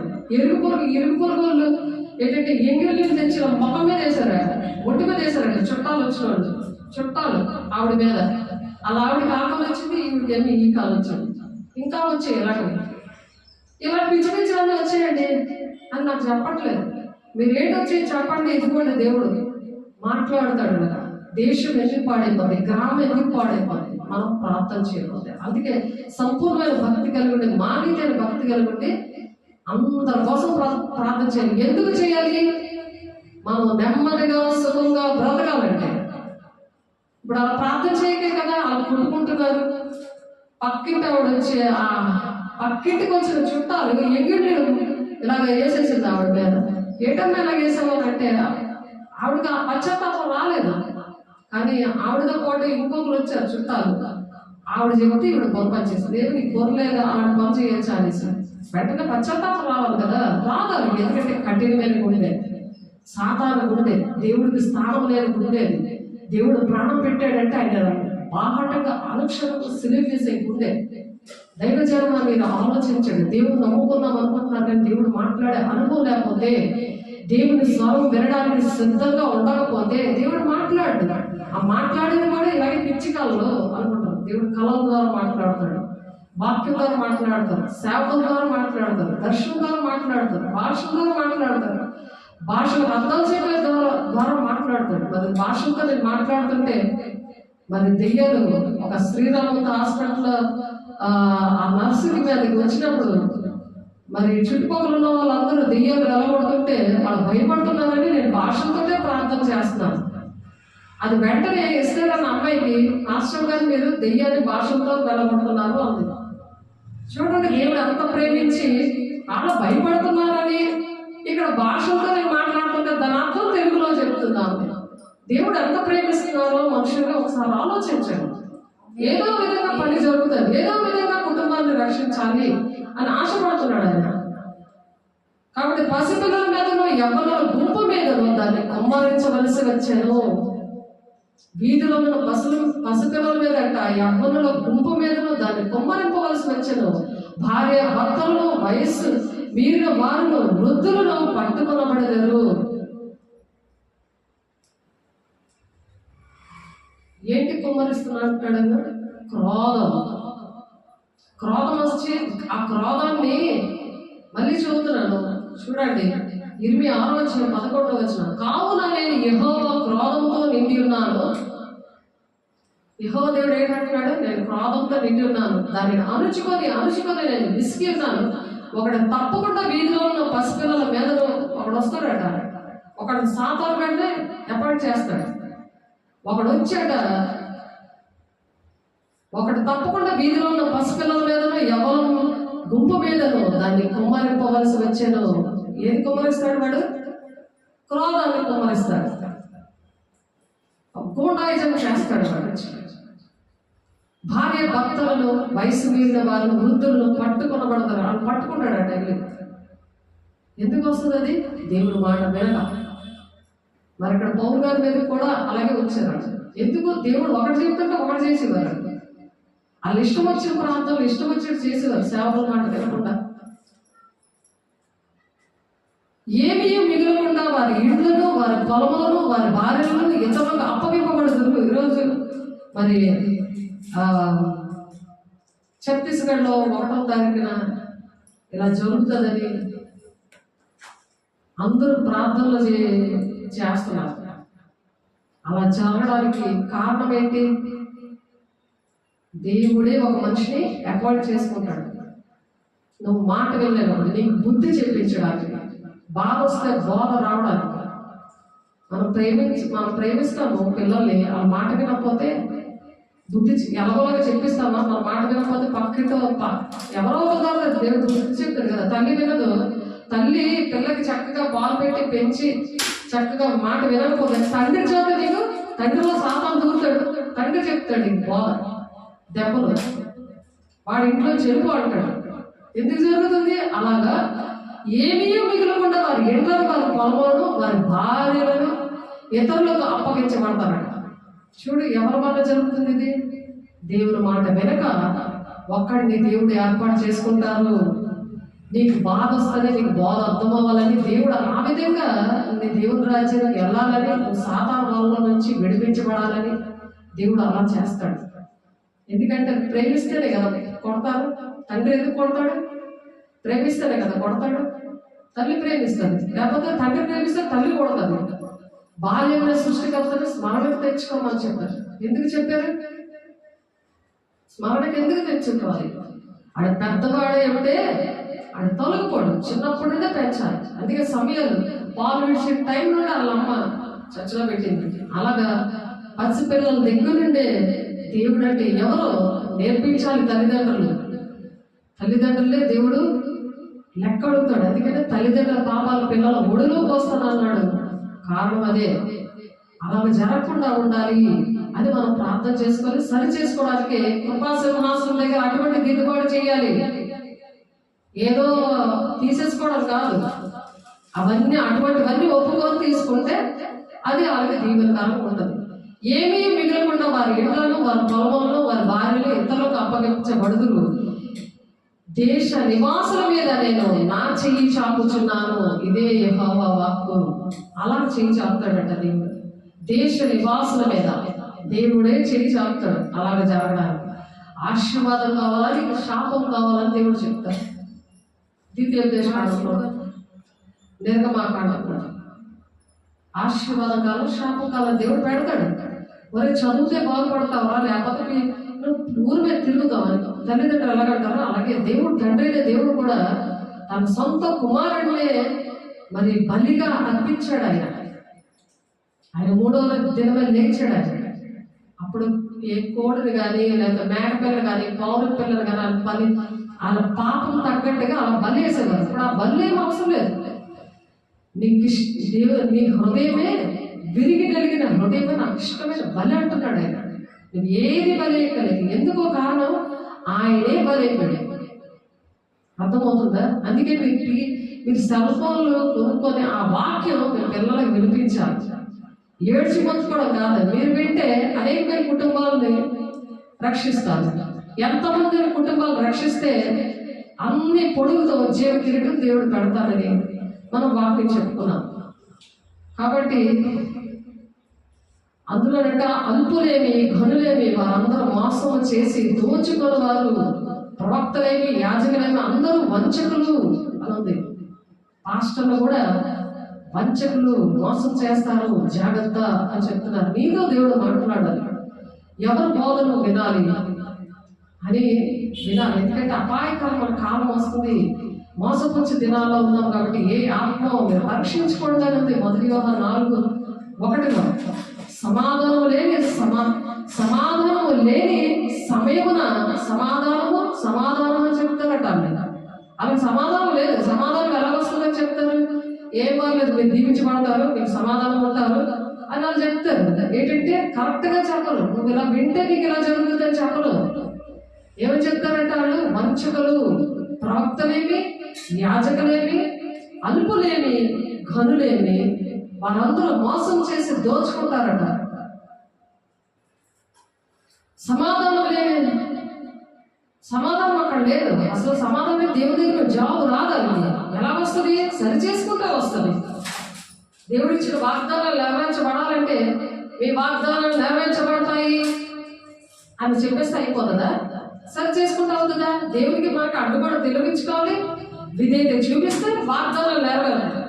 ఇప్పుడు పాటలు వాక్యాలు ఎలాగున్నాయంటే వాగ్దానం నెరవేర్చబడదు కాక అనగానే నెరవేర్చబడిపోతుంది. అది ఎప్పుడు నెరవేర్చబడుతుంది? దిద్దుబాటు చేసే ఆ మాట అనాలి, అప్పుడు నెరవేర్చబడతాయి.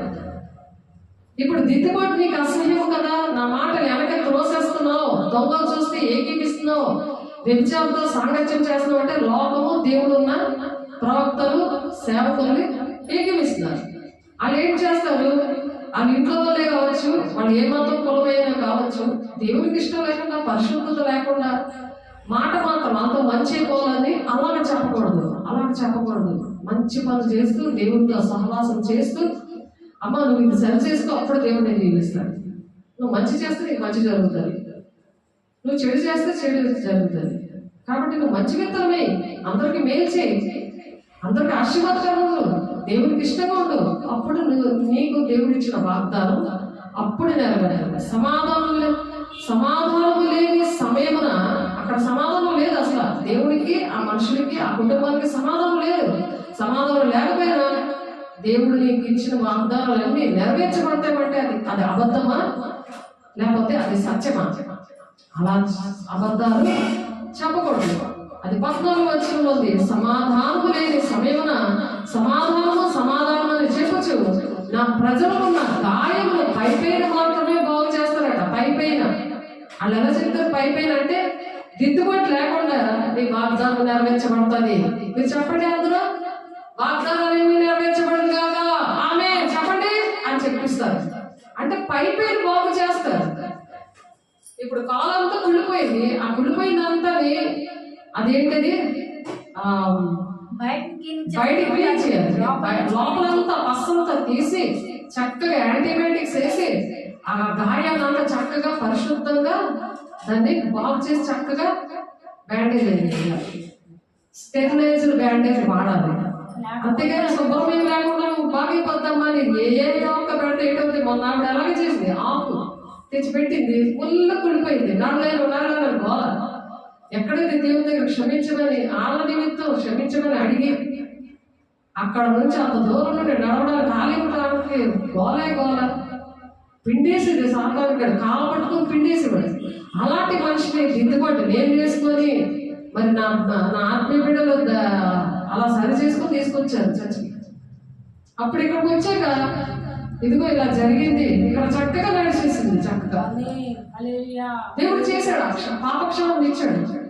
మళ్ళీ అక్కడికి వెళ్ళాక మళ్ళీ నొప్పి అంటే నిన్న నడిచావు కదా, ఎంత చక్కగా నడిచావు, మళ్ళీ వివరించి చెప్పినప్పుడు ఆ జ్ఞానము, ఆ ఓపిక దేవుడు ఇస్తాడు. దేవుని ఆత్మకి ఎప్పుడైతే వేకులు వేసి ప్రార్థన చేస్తారో, వాక్యం పట్టుకుని ప్రార్థన చేస్తారో, దేవుడికి ఇష్టమైన పనులు చేస్తారో, దేవుడు ఆ పక్షాల నుండి చేస్తాడు. అదే చెయ్యి వేయడం. అలాగే ఇప్పుడు ఇర్మియా గారితో దేవుడు చెప్తున్న మాట అదే, దేశం విషయంలో ఈ విధంగా ఉండు, ఈ ప్రజల విషయంలో ఇలా ఉండు అని ఆ ఇర్మియా గారే వచ్చి ఇప్పుడు ఆయన చనిపోయినా సరే మన మధ్యకు వచ్చి ఈరోజు మాట్లాడింది నేను కాదు. కానీ దేవుడు మనం చనిపోయినా సరే అనేక బిడ్డలు దీవెనకరంగా ఉండాలనే ఆన్లైన్లో ఆఫ్లైన్లో దేవుడి వాక్యం ఇస్తున్నారు. దేవుడు దేవుడు అందరింటికి వెళ్తుంది. ఈ వాక్యం అందరింటికి వెళ్ళి మాట్లాడుతుంది. సమాధానాన్ని చెప్పుచు నా ప్రజలకు ఉన్న గాయాలను పైపై మాత్రమే బాగు చేస్తున్నారట. వారు తాము హేయక్రియలను చేయించున్నందున సిగ్గుపడవలసి వచ్చాను కానీ వారు ఏమాత్రమూ సిగ్గుపడరాడు. ఎందుకంటే మనుషాత్మ ఉంది, దానికి లౌకికాత్మ ఉంది, లోపల అపవిత్రాత్మ ఉంది. అది ఎవరు? పాము. ఆ 2-4 ఉంటాయి. లోపల మాత్రం బాగానే కనబడతారు నవ్వుకొని, ఆయన లోపల మాత్రం తిట్టుకుంటా ఉంటారు. నేను విన్నా, నువ్వు ఎంత చెప్పు నేను విన్నా, నాకు ఇష్టమైనవి ఇవే చేస్తాను అని అది చేయిస్తుంటారు. ఎప్పుడైతే నువ్వు ఒప్పుకుంటావో అక్కడ నువ్వు చేయించదు. దేవునాత్మ ఎప్పుడైతే వస్తాడో ఒంట్లోకి, పరిశుద్ధాత్మ దేవుడు ఎప్పుడైతే వస్తాడో వాళ్ళు చచ్చిన పనులు చేయరు. కాబట్టి వాళ్ళట సిగ్గుపడవలసిన వారు తాము హేయక్రియలు చేయించున్నందున సిగ్గుపడవలసిన వచ్చాను కానీ వారు ఏమాత్రము సిగ్గుపడరు. అవమానము నొందినమని వారికి తోచలేదు కనుక పడిపోవు వారితో వారు పడిపోదు. వాళ్ళు పడిపోతున్నారు అనుకో, వాళ్ళతో పాటు ఇల్లు పడుకుపోతారు. వాళ్ళు పడిపోతున్నారు అనుకో, వాళ్ళు వంటలు నువ్వు వస్తావా లేదా, నువ్వు చస్తావా, నేను రావాలని పొరపట్టాలంటే అది బాగొక్కుని వెళ్ళిపోతారు. అంటే కుక్క ఉంది కదా లోపల, దేవునాత్మ లేదు. కక్కితే తినే కుక్క, మరి పంది స్వామి దాని హృదయం మాత్రం కాబట్టి దానికి ఇష్టమైతే ఏడు తింటది, ఎక్కడ దొరుకుతుంది, ఎలా ఉంటుంది, దాన్ని అంత పరిశుద్ధంగా పెట్టు. వేసే శరీరం నుంచి దాన్ని అంత పరిశుద్ధంగా చెయ్యి, అది ఎక్కడికి వెళ్ళిపోతుంది, ఏడు తింటది. తింటావా? మళ్ళా రోజు ఎందుకు ఇస్తున్నారు? మళ్ళీ అదే తప్పు చేస్తున్నామంటే, దేవుడికి ఇష్టం లేని పనులు చేస్తున్నామంటే, సాధారణతో సహవాసం చేస్తున్నామంటే దాని అర్థం ఏంటి? పందిలా వెళ్ళి అది తినడం ఏంటి? ఏది తింటది? అర్థమైందా? అది తింటున్నట్లెక్క. ఇక్కడ ఏసే శరీరం నీకు ఇస్తుంటుంటే అదేదన్నా నీకు అది వేళాపరం అనుకుంటున్నావా? ఏసే నీ కోసం ప్రాణం పెట్టాడు, ఆయన కోసం జ్ఞాపకం చేసుకోవడానికి. ఎందుకు జ్ఞాపకం చేసుకోవాలి? నువ్వు అలాంటి పంది పనులు ఆడ, కుక్క పనులు ఆడ, పాము పనులు చేసావంటే మళ్ళీ వేసే సిరి వేస్తున్నట్టు లెక్క. ఆయన అస్తమాట నీ కోసం ప్రాణం పెడతాడా? ఎవరైతే దేవుని బిడ్డలు ఉన్నారో వాళ్ళకు బాధ కలుగుతాయి. వాళ్ళని నువ్వు సిరి వేసేస్తున్నావు, వాళ్ళ తిండితే కూడా నీ కోసం ప్రార్థన చేస్తున్నారు, ఉపవాసం ఉంటున్నారు. ఆయన దుఃఖపెడితే దేవుడు దుఃఖపెట్టినట్టు లెక్క. అందుకే సౌలా ఎందుకు నన్ను హింసిస్తున్నావు అన్నాడే కానీ అంతమంది పాస్టర్ని, సేవకుల్ని హింసించేస్తున్నాడు. పొట్టలో ఉన్న పిల్లని ఇలాగా పొడిచి ఇలా తీసి ఇలాగ ఏలాడదీశాడు సౌలు. తెలుసా? ఆడవాళ్ళని, మగవాళ్ళని అందరినీ హింసించాడు. సేవకులు పిల్లల్ని హింసించాడు. అలాంటి ఆయనే దేవుడు దమస్క మార్గంలో దర్శించినప్పుడు ఆయన 3 రోజులు చీకటి అయిపోతారు. ఆయన కళ్ళు లేవు. అప్పుడు అతని కోసం అన్నయ్య అనే ఒక పాస్టర్తో మాట్లాడతాడు. అమ్మో అతని దగ్గరికి వెళ్ళి ప్రార్థన చేయను. వాడు చంపేస్తాడంటే నేను సౌతో కూడా నేను మాట్లాడాను. అతను అలా చేయడు, నీతో ప్రార్థన చేయించుకుంటాడు, అతను బాప్తిస్మీయు. అప్పుడు నేను అతను వాడుకుంటాను. అతనిలాగా ఎవరైతే పాడైపోయారో, అతనిలాంటి వాళ్ళు ఎవరైతే అలా హింసించి సేవలు బాధ పెట్టారో అలాంటి విషయంలో బాధ్యత కలిగేటట్టు నేను అభిషేకిస్తాను. అలా నువ్వు చేతిలో చేసి ప్రార్థన చేయి. ఈ ప్లేస్ కోసం ప్రార్థన చేయమంటే నేను అమ్మదమ్మా మీరు చేయండి అన్నావు కదా. కానీ సౌలు అననే కూడా అలాగే నేను చెయ్యను అని అంటే దేవుడు చేస్తాడు. ఎల్లు, దేవుడు కార్యం చేస్తాడు. అక్కడ ఎల్లు అన్నప్పుడు వెళ్ళాడు. అననీయ అలాంటి భయంకరమైన మనిషి దగ్గరికి వెళ్ళాడు, లేదా చంపేస్తాడు అనమాట. అలాంటి మనిషి దగ్గరికి అననీయతో దేవుడు మాట్లాడినప్పుడు, సేవకులు మీతో చెప్పినప్పుడు ఆ పని వెంటనే మీరు చేయాలి. నమ్మకస్తులు అనమాట. నమ్మకస్తుల దేవునికి పరిచారకులు అవుతురు అని ఉంది. నమ్ము వారి దేవుడు సూచక్రియలు చేస్తామని ఉంది. మార్కు 16:17 పాములు ఎత్తి పట్టుకుంటారట. ఏది తింటే విష్కరమైనది తాగితే ఏం అవ్వదట. వాళ్ళ మీద చేతులేసి ప్రార్థన చేస్తే స్వస్థతలు వస్తాయట. అలా జరుగుతుంది గమ విషయంలో. ఇక్కడ అనేక మంది కుటుంబాల్లో, ఏరోపల్లో జరిగే, అరకువేలలో జరిగే, ధర్మపూర్లో జరిగే ఆ విషయాలు నేను లేకపోయినా సరే వాళ్ళ ద్వారా దేవుడు అద్భుతకార్యాలు చేశారు. నమ్మితే జరుగుతాయి, నీ ద్వారా కూడా జరుగుతాయి. ఇష్టమేనా నీకు? అప్పుడు గౌరవం ఉంటుందా? నీకు పనులు తీసాడు సిగ్గులేని పనులు చేసినట్టు ఉంటుందా? అప్పుడు గౌరవం ఉంటుంది కదా. మంచి పనులు నువ్వు ప్రార్థన చేస్తుంటే అక్కడ పాములు పరిగెడతాయి, దెయ్యాలు పరిగెడతాయి. అలా పరిగెట్టాడు దేవుడు. నా దగ్గర బాప్తిసం తీసుకున్న వాళ్ళ దగ్గర నేను లేకపోయినా సరే నేను ఫోన్లో ప్రార్థన చేసిన వాళ్ళ ద్వారా దేవుడు వాడుకున్నాడు. అలా దేవుడు వాడుకున్నాడు. నాకు 25 సంవత్సరాల పరిచర్య అలా జరిగింది. నా దేవుడు చూపించాడు, ఏ రోజు ఆగలేదు. అలా మీకు చేయాలని లేదా? దేవుడు మాట విని అలాంటి గౌరవంగా ఉండడమే రాణి లాంటి బ్రతికు. దేవుడు నీకు ఏది కావాలంటే నీ పర్లోకం తెలుసు. నువ్వేం తినాలనుకుంటున్నావా, లేకపోతే ఎక్కడైనా ఉండాలనుకుంటున్నావా, ఎవరు నేను బాధపడుతున్నారు, ఆ విషయాలన్నీ విడుదలిచ్చేది దేవుడే. ఎప్పుడు సృష్టికర్తగా దేవుడు నీ భర్త ఉన్నప్పుడు జరుగుతాయి. నువ్వు సాధారణ భర్తగా పెట్టుకొని ఈ ఫోన్లు పెట్టేసుకొని ఆ లోక స్నేహం చేస్తుంటే పాముతో స్నేహం చేసినట్టు లెక్క. అది లోపల అన్నీ కూడా బాగానే ఉంటుంది, కానీ దానికి వ్యభిచారాలా అనే ప్రేమ ఉంది. ఎందుకంటే అది 3 మంది పిల్లలు కనేసింది.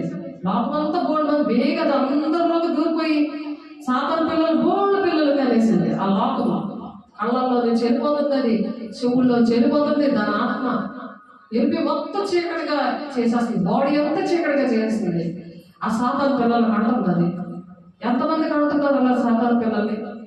సాతాను పిల్లల కంటే బాగుంటుంది, దేవుడి పిల్లల కంటే బాగుంటుంది. కాబట్టి సిగ్గులేని వారిగా ఉన్నారంట వాళ్ళు. అలా ఉండకుండా దేవుడు ఏం చెప్తున్నారు? మిమ్మల్ని కాపు కాయటము నేను కావలి వారిని ఉంచి ఉన్నాను. మిమ్మల్ని కాపాడడానికి ఎవరు ఉంచాడు ఆయన? కావలి వారు. మీకు ఏది జరగకుండా ఉంటుందంటే ఎందుకు ప్రార్థన చేస్తున్నాం రాత్రి పగలు? కావలి వారు. మిమ్మల్ని కాపు కాయటము నేను కావలి వారిని ఉంచి ఉన్నాను. ఆలకించడి, వారు చేయి భూరవ్వని వినబడుచున్నది. ఇప్పుడు నేను మాట్లాడుతున్న మాటలన్నీ కూడా దేవుడు వింటున్నాడు. అది ఎక్కడుందో తెలుసా? కీర్తన 11:4 యెహోవా తన పరిశుద్ధ ఆలయంలో ఉన్నాడు. యెహోవా సింహాసనం ఆకాశమందు ఉన్నది. ఆయన కన్నులారా చూచుచున్నాడు. తన కను దృష్టి చేత ఆయన పరిశీలిస్తున్నాడు. ఎన్నిసార్లు బయటికి వెళ్ళి వచ్చావు, ఇవన్నీ కూడా దేవుడు చూస్తున్నాడు. దేవుడు నీకు గర్భఫలం దేవుడు ఇస్తాడు కదా. ఎవరిచ్చాడు మనకు గర్భఫలమైనా? దేవుడు ఏదైనా ఇచ్చింది. నీకు ప్రాణం ఇలా ఆడుతుందంటే, నీ కాలు చెయ్యి ఇలా ఆడుతుందంటే ఎవరి వలన? నీకు కాపుదలు కాస్తున్నారు. దేవుడు నీకు కాపుదలు ఇవ్వడానికి నీకు మంచి సేవకులు ఇచ్చారు, మంచి సంఘాన్ని ఇచ్చారు. 2-3 ఉండి ఎక్కడ ప్రార్థన చేసినా, ఇంట్లో చేసినా, చర్చిలో చేసినా, ఎక్కడ చేసినా అక్కడ దేవుడు వచ్చేస్తాడు. అటువంటి వారు ప్రార్థన చేసినాడు. ఎక్కడ చేసినా, మీ ఇంట్లో కూడా మీ అమ్మ ప్రార్థన చేస్తున్నారు, దేవుడు వచ్చి నీతో మాట్లాడుతున్నాడు. ఇక్కడ తనకి విలవిలా కొట్టుకుంది. నేను ఇంటికి వెళ్తే ఇంట్లో ఉంటే బతకను, చర్చికి వెళ్ళిపోతే నేను బ్రతుకుతానంటే ఆ రోజు చచ్చిపోవలసింది. అలాంటి పరిస్థితుల్లో దేవుడే వచ్చాడట. నేను ఫోన్లో ఉన్నాను, బండి మీద ఉన్నాను, బండి మీద ఉంటూ ఫోన్ చేసినప్పుడు దేవుడు బ్రతికించి సాక్షిగా నిలబెట్టుకున్నాడు. ఎందుకు సాక్షిగా నిలబెట్టుకున్నాడు? అటువంటి ప్రజలు చాలా మంది సాధారణ గాడిగా పిండేస్తున్నాడు అక్కడ. ఎందుకంటే సాధారణ మాటలు విన్నప్పుడు అటువంటివి వస్తాయి. అందుకని సాతానుతో కలిస్తే అటువంటి నొప్పి మళ్ళీ వచ్చే నాలుగు మళ్ళీ ఆ మెన్సెస్ నొప్పులు రాకుండా ఉండాలంటే అటువంటి వారు అనేక మంది ఆ నొప్పికి చాలా బాధపడుతుంటారు. అటువంటి వారి విషయంలో నేను బాధ్యత వహిస్తానయ్యా. లోక స్నేహం చేసిన వాళ్ళతో కలవడం, పరిశుద్ధత లేకపోవడం, పరిశుద్ధత లేనిదే దేవుని చూడలేరు అని ఇప్పుడు హెబ్రీయులకు రాసిన పత్రిక 12:14 మాట్లాడారు. అందరితో సమాధానం ఉండాలి, పరిశుద్ధంగా ఉండాలి, అందరితో సమాధానం ఉండాలి. సమాధానం ఉంటేనే కదా వాళ్ళకి ప్రేమతో చెప్పగలరు. వాళ్ళు అపవిత్రులు, వాళ్ళు అంటరాని వాళ్ళు, వాళ్ళు ఆ మతము, ఆ కులము అని అంటే అది దేవుడు మనసు కాదే. ఆలోచించండి, దేవుడు ఎందుకు అందరి కోసం ప్రాణం పెట్టాడా? ఒక్కరి కోసం, ఇద్దరి కోసం పెట్టాడా? మొత్తం కులం కాదు, లేక అందరి కోసం ప్రాణం పెట్టాడు. ఆయన సమాధి ఒకటే ఖాళీగా ఉంది. ఆయన ఒక్కడే పరిశుద్ధంగా జన్మించాడు. పరిశుద్ధ రక్తంతో ఆయన మన కోసం అలా ప్రాణం పెట్టాడు. అంటే బలైపోయాడు. అక్కడి నుంచి ఏ కోడిని కానీ, ఏ మేకను కానీ, ఏ గొర్రెపోతుని కానీ నువ్వేది బలిచ్చే పర్లేదు. ఎందుకంటే ఎందుకు పర్లేదు? పాపక్షరం రాలేదు. ఎందుకంటే అవి కూడా పాపంతో జన్మించాయి, అందుకని పాపక్షరం రాలేదు. కాబట్టి దేవుడు కుమారుడే దేవుడు ఆయన బలైపోయాడు. దాని ద్వారా మనకి పరిశుద్ధత వచ్చింది. అయితే వినమని వారు అనుచున్నారు. అదే జల్లారా వినుడి, సంగమా వారికి జరిగిన దాన్ని తెలుసుకొను, భూలోకమా విను.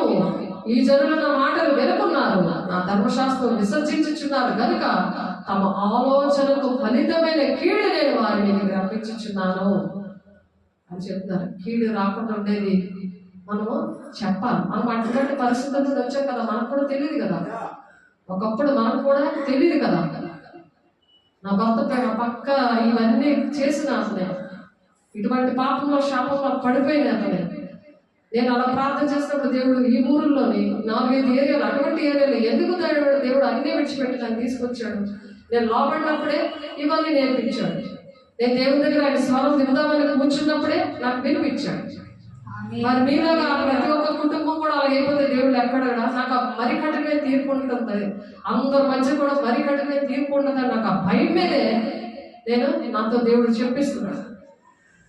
నన్ను రేపు పొద్దున్న ఎక్కడాడు కదా.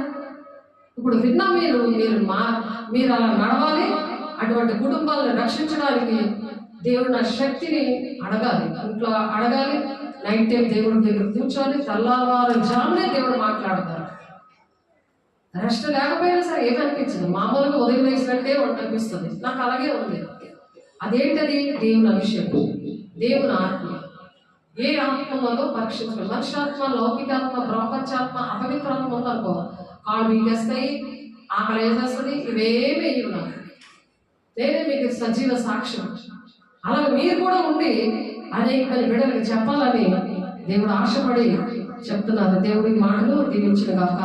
పరిశుద్ధుడా, ప్రేమ గల దేవ, అభిషేకుడా, ఎంత అయ్యా సూటిగా నాయన మీరు మాట్లాడారయ్యా, మాకు అర్థమయ్యేలా ప్రభు. అయ్యా నీకు వందనాలు. దేవుని స్వరం వినడానికి సిద్ధంగా ఉంటే ఆత్మ దీపాన్ని వెలిగిస్తాడంటున్నా ప్రభు. ఎవరైతే అలాగే ఇష్టపడి ఉన్నారో వాళ్ళందరూ ఆత్మ దీపాలు వేస్తున్నాములో మీరు వెలిగిస్తున్నారయ్యా, నీకు స్తోత్రాలు. దేవాన్ని అసహ్యం చేసుకోకుండా అయ్యా తగిన దిద్దుబాటు నీకు అసహ్యం కదా అంటున్నాం. అలాగా అసహ్యం చేసుకుంటే పరిశుద్ధుడా నేను మాట్లాడుతున్నాను. పరిశుద్ధుడు కాబట్టి పరిశుద్ధంగా ఉండడం నేర్చుకోవడం సహాయం చేయండి. ఈ రోజు లేట్ అయిపోయింది ప్రభా, క్షమించండి, కనికరించండి అయ్యా. మరి 7 గంటలకే జరగవలసిన ఆరాధన ప్రభా నా తండ్రి. మరి నాయన మాట వెనుక మా ద్వారా నాయన లేట్ అయింది, బిడ్డ ద్వారా లేట్ అయింది, క్షమించండి. టైంకి మేము స్టార్ట్ చేయడానికి, ఆ టైంకి నీ పని జరిగించడానికి మాకు సహాయం చేస్తున్నారు. మరి అనేక బిడ్డలు మీరు లేవనెత్తుతున్నారు. ఎవరు వింటున్నారో వారందరూ ఆత్మదీపాలు మీరు వెలిగిస్తున్నారు. మీకే కోట్లాది వందనాలు స్తోత్రాలు చెల్లిస్తుంది. యేసే పరిశుద్ధ నామములో బ్రతిమలాడి వేడుకుంటున్నాం తండ్రి.